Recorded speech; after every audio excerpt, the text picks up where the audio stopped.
The first thing I did after being reborn was stab myself like crazy, then dump 2 pounds of salt on the wounds, with a pound of chili powder mixed in. Because in my past life, my boss had bound me to a 10x return system. I worked my butt off, and he got 10 times the bonus. I worked out like crazy, and he got 10 times the health. I lived like a monk while he partied every night, and somehow his body only got stronger. And my girlfriend turned out to be his most useful accomplice. She forced me to quit smoking, quit drinking, and give up every bad habit just to make my life force purer so he could drain it more easily. So after being reborn, to make my boss feel 10 times the pain, that opening scene happened. The next day, I deliberately got to the office early and waited for my boss to show up. At 8:50, he arrived, but there wasn't a single sign of injury on him. His movements weren't off at all. When his eyes swept toward me, he even gave me a concerned smile. At that moment, my heart sank into a bottomless pit. Hurting myself didn't work.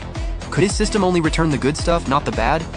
But that didn't make sense either. Otherwise, why would my girlfriend force me to quit all my bad habits? Just as I was about to be swallowed by despair, a familiar figure appeared in front of me. Ah, Wu, what's wrong? You look so weak. Is work stressing you out too much? Don't put so much pressure on yourself. How about we take this weekend off and stay at a hot spring hotel in the suburbs for 2 days? Really relax a bit?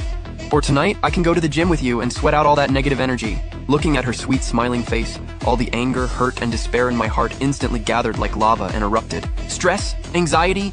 Isn't that all thanks to you two cheating scumbags? Without saying a word, I walked out of the office. A few minutes later, I came back with something in my hand, a brand new pack of Zhonghua cigarettes.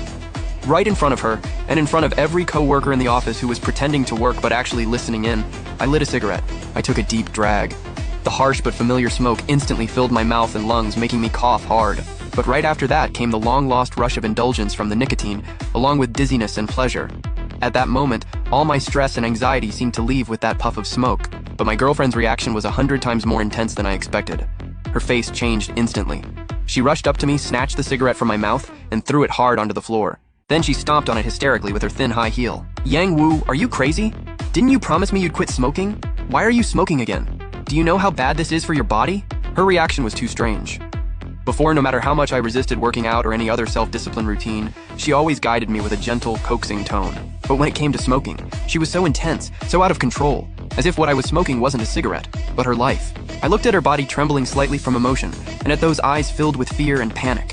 Then a wild, shocking thought struck me like lightning in the dark. It lit up my confused mind in an instant. I got it. I finally got it. Everyone in the office was stunned by my sudden laughter. Yang Wu, don't be like this. You're scaring me. I know I was wrong. I shouldn't have gotten mad at you. I really was doing it for your own good. For my own good? More like for your dear lover of a boss. That sentence exploded in my girlfriend's ears like a bomb. What? What are you talking about? I don't understand. You don't understand? Go tell your dear lover his good days are over. The next day, I ran into my boss in the company